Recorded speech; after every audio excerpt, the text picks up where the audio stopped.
There are moments when you enter into prayer with sincerity, with desire, with a genuine need to connect, and yet something feels off.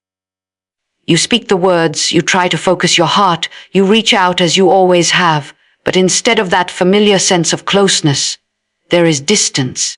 Instead of peace, there is heaviness.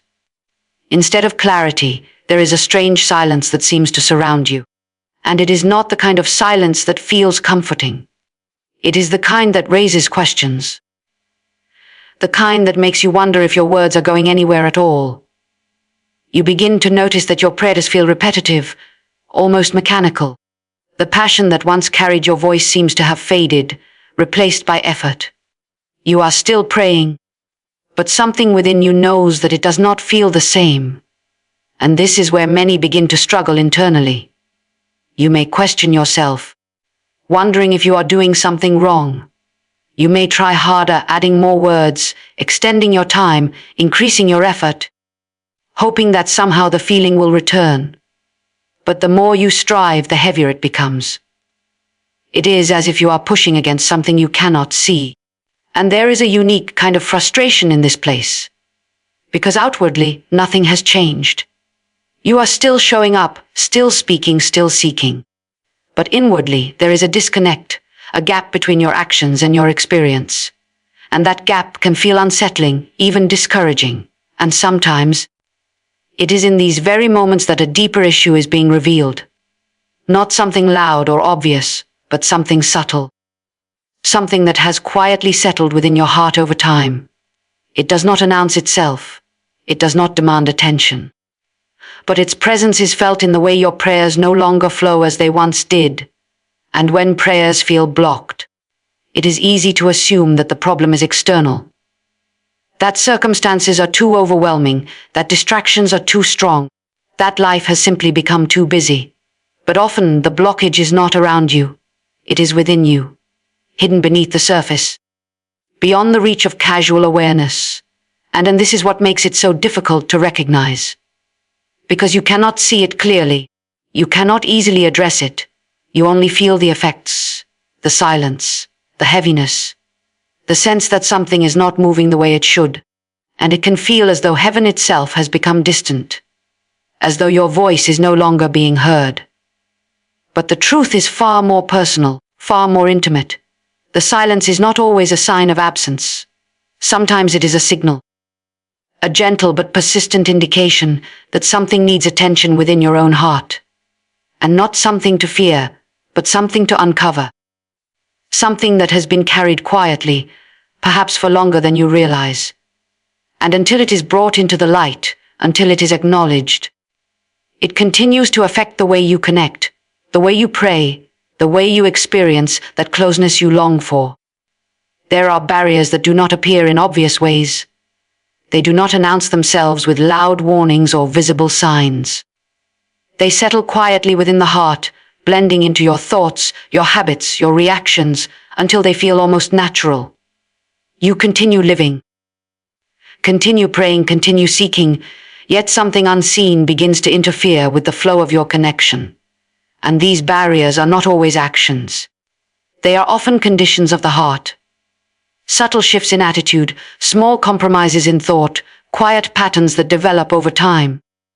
They are easy to ignore because they do not seem urgent. They do not disrupt your life outwardly. But inwardly, they begin to form a kind of resistance, something that affects how deeply you are able to engage in prayer. And you may not notice it at first. Everything may seem normal on the surface. You still set aside time, you still speak the words, you still go through the motions. But gradually, something changes. The depth begins to fade. The clarity becomes less sharp. The sense of connection weakens in a way that is difficult to explain. And because there is no clear cause, it becomes even harder to understand. And the heart has layers. Not everything within it is immediately visible even to you. There are thoughts you have accepted without questioning, emotions you have learned to suppress, attitudes you have allowed to remain because they felt justified. Over time, these begin to shape your inner world. And when left unchecked, they can become barriers that stand between you and the fullness of prayer. And these barriers often form in silence. A moment of disappointment that was never fully released. A thought of doubt that was never addressed. A feeling of frustration that was allowed to settle instead of being surrendered. Each one may seem small on its own, but together they create a weight. A subtle heaviness that affects how freely your heart can respond. And what makes them so powerful is their invisibility. You cannot remove what you do not recognize. You cannot address what you have not acknowledged. And so they remain, quietly influencing your inner life, shaping your experience in ways you may not fully understand. And it is not about perfection. It is not about reaching a place where nothing ever goes wrong within you. It is about awareness, about allowing yourself to look inward honestly, without fear, without defensiveness, to recognize that what is happening within your heart matters, that it has an impact on how you connect, how you pray, how you experience that closeness. And there is a difference between speaking words and being open, between going through a routine and truly engaging from within. These invisible barriers affect that openness. They create distance, not always in a dramatic way, but in a gradual, almost unnoticeable way. And until they are brought into the light, until they are faced with honesty and released with intention, they continue to stand there, quietly limiting what was meant to flow freely, quietly shaping an experience that was meant to be deeper, more real, more alive. There are wounds that do not fade with time. They settle deep within the heart, hidden beneath daily life, covered by routine, masked by outward strength. You may continue moving forward, continue speaking kindly, continue acting as though everything is fine, but somewhere within, a quiet memory remains. A moment that was never fully released. A hurt that was never completely let go. And unforgiveness rarely announces itself openly. It does not always come as anger or bitterness on the surface. Sometimes it is much quieter. A subtle resistance when you think of a certain person. A discomfort you cannot fully explain. A heaviness that lingers without clear reason. You may convince yourself that you have moved on, that it no longer matters, but deep within, something is still being held. And in that hidden place begins to affect your prayer life in ways you may not immediately recognize. Because prayer flows most freely through a heart that is open, a heart that is willing, a heart that is not weighed down by what it refuses to release.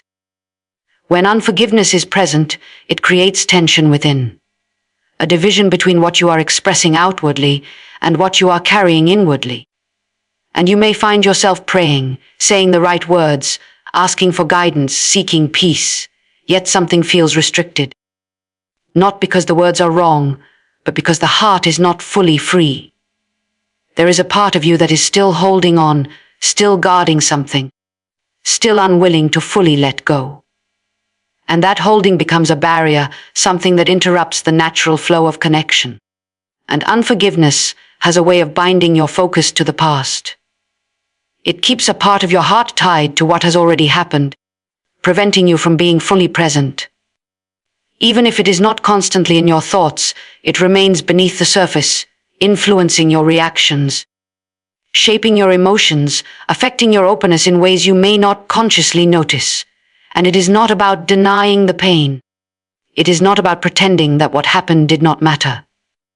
The hurt may have been real, the impact may have been deep, and the memory may still carry weight. But holding on to it does not protect you, it does not heal you, it does not restore what was lost. Instead, it quietly closes off a part of your heart, making it harder to fully open in prayer. And forgiveness is not a feeling that suddenly appears. It is a decision, a choice to release what you have been holding, even when it feels difficult, even when it feels undeserved. It is not about excusing what was done, but about freeing yourself from the burden of carrying it any longer. And until that release happens, until that hidden weight is laid down, something remains blocked. Not outwardly, not visibly, but inwardly. A barrier that affects how deeply you can connect, how freely you can pray, how fully you can experience that sense of peace and closeness that your heart longs for. There is a kind of pride that does not appear loud or obvious. It does not boast, it does not demand attention, it does not openly resist. Instead, it moves quietly beneath the surface, shaping your thoughts, influencing your responses, and guiding your actions in ways that feel almost natural. You may not even recognize it as pride, because it does not look like arrogance. It looks like control. It looks like self-reliance. It looks like the quiet belief that you can manage things on your own. And this subtle pride has a direct impact on prayer, because at its core, prayer is an act of surrender. It is a recognition that you do not have all the answers, that you cannot carry everything alone, that you need something beyond yourself. But when self-dependence takes root, that recognition begins to fade. You may still pray, but something within you remains guarded, unwilling to fully release control. And you may find yourself trying to figure everything out before you pray, trying to solve the problem in your own mind, trying to organize your thoughts, trying to reach a point where you feel confident in what you are asking. And while this may seem responsible, it can quietly shift the focus away from trust and onto your own ability. Prayer becomes something you do after you have exhausted your own efforts, rather than the place where you begin. And there is a tension that forms when you hold on to control while attempting to pray. A part of you is reaching out, but another part is holding back. You may say the words, but inwardly, you are still trying to manage the outcome. Still trying to determine how things should unfold. Still trying to maintain a sense of control over what happens next. And this creates a barrier, not because you are doing something outwardly wrong, but because the posture of your heart is divided. True connection requires openness. It requires a willingness to let go, to trust without needing to understand every detail. But pride resists that openness. It keeps a part of you guarded, a part of you reserved, a part of you unwilling to fully yield. And self-dependence reinforces this barrier. It convinces you that you must carry more than you were ever meant to carry. That you must fix what is broken, that you must resolve what is uncertain, that you must hold everything together. And in doing so, it leaves little room for surrender, little room for trust, little room for the kind of prayer that flows freely from a heart that is fully open. And you may not notice it immediately. It does not always create a dramatic disruption. But over time, it affects the depth of your connection. It limits the flow. It creates a subtle distance. Not because you are far away, but because you are not fully letting go. And until that control is released, until that quiet pride is recognized and surrendered, something remains restricted. Not in your words, but in your openness. Not in your effort, but in your willingness to trust beyond your own understanding. There is a kind of distraction that goes far beyond simple business. It is not just about having many things to do or a full schedule. It is something more internal, more subtle. Something that pulls your attention away even when you are trying to be still. You may sit down to pray, you may create the time. Remove the noise around you, yet within moments your mind begins to drift. Thoughts begin to rise, unrelated ideas begin to surface. And your focus begins to scatter in different directions. And this kind of distraction does not always feel intentional. It can feel automatic, almost uncontrollable. One thought leads to another, one concern leads to a chain of worries, and before you realize it, your attention has moved far from the place where you began. You try to bring it back, you try to refocus, but it slips again, moving in ways that feel difficult to manage. And what makes this especially challenging is that outwardly, everything may appear right. You are present physically. You have set aside the time. You have made the effort. But inwardly, your attention is divided. Part of you is attempting to engage in prayer, while another part is occupied with thoughts, concerns, plans, or even memories that seem to demand your focus. And this division weakens the depth of your connection. Prayer is not only about words. It is about presence. It is about attention. It is about being fully engaged in the moment. When your mind is constantly shifting, constantly moving, it becomes difficult to enter into that depth. The words may be there, but the connection feels shallow, incomplete, fragmented. And distraction also creates a sense of frustration. You may feel like you are trying, like you are putting in the effort, yet not experiencing the depth you desire. This can lead to discouragement, making prayer feel like a struggle rather than a place of peace. The more you try to force your focus, the more strained it can become. And there are many sources of this distraction. Some come from external pressures, responsibilities that weigh on your mind, tasks that feel urgent or unfinished. Others come from within, unresolved thoughts, emotions that have not been fully processed, concerns that continue to surface because they have not been addressed. Each one competes for your attention, pulling you away from the stillness that prayer requires. And over time, this pattern can become familiar. You may begin to expect distraction, to accept it as normal, to assume that this is simply how prayer will feel. But this acceptance allows the barrier to remain. It prevents you from recognizing that something deeper is being affected. And because when your attention is divided, your openness is limited. You are not fully present, not fully engaged, not fully aware of what is happening within you. And without that presence, prayer begins to lose its depth, its clarity, its sense of connection that comes from being fully there, fully aware, fully open to something beyond your own thoughts. There comes a moment when you begin to recognize that something is standing in the way. Not around you, not in your circumstances, but within you. A realization begins to form, quiet at first, but impossible to ignore. The heaviness you have felt, the distance you could not explain. The sense that your prayers were not flowing as they once did. All begin to point to something that has been carried for too long. And recognition is not always comfortable. It requires honesty. It asks you to look beneath the surface, beyond your words, beyond your outward actions, into the deeper places of your heart. It is easier to continue as you are, to keep moving, to avoid confronting what may be hidden. But once you see it, once you become aware, you cannot remain the same. Something within you begins to shift, and you may begin to notice patterns you overlooked before. Reactions that seem normal now reveal deeper roots. Thoughts that felt justified now carry a different weight. There is a clarity that begins to rise, not harsh or condemning, but gentle and revealing. It does not accuse, but it does not ignore. It brings to light what has been sitting quietly in the background. And in that moment, a choice presents itself. Not a complicated choice, not one filled with many options, but a simple and direct one. To hold on or to release. To keep carrying what has been blocking the flow. Or to lay it down. This is where many hesitate, because what you are being asked to release may feel familiar. It may feel connected to your sense of control, your sense of protection, your sense of identity. And letting go can feel uncertain. It can feel like stepping into something unknown, something that cannot be fully measured or predicted. But holding on has already shown its effect.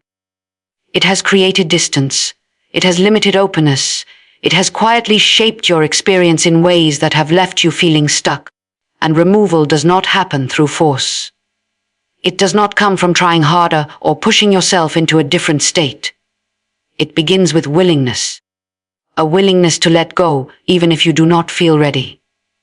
A willingness to trust, even if you do not fully understand what will follow. It is not about having perfect clarity. It is about taking a step of release. And there is a shift that happens when you stop holding on. It may not always be dramatic. It may not come with immediate emotion or visible change. But something internal begins to open. The tension starts to ease. The resistance begins to soften. What once felt tight and restricted starts to loosen in a way that cannot be forced. And as that release takes place, the flow begins to return. Not because you have achieved something, not because you have reached a certain level, but because the barrier is no longer there. What was once blocked begins to move freely, not with effort, but with a natural ease that comes from openness, from surrender, from a heart that is no longer holding back.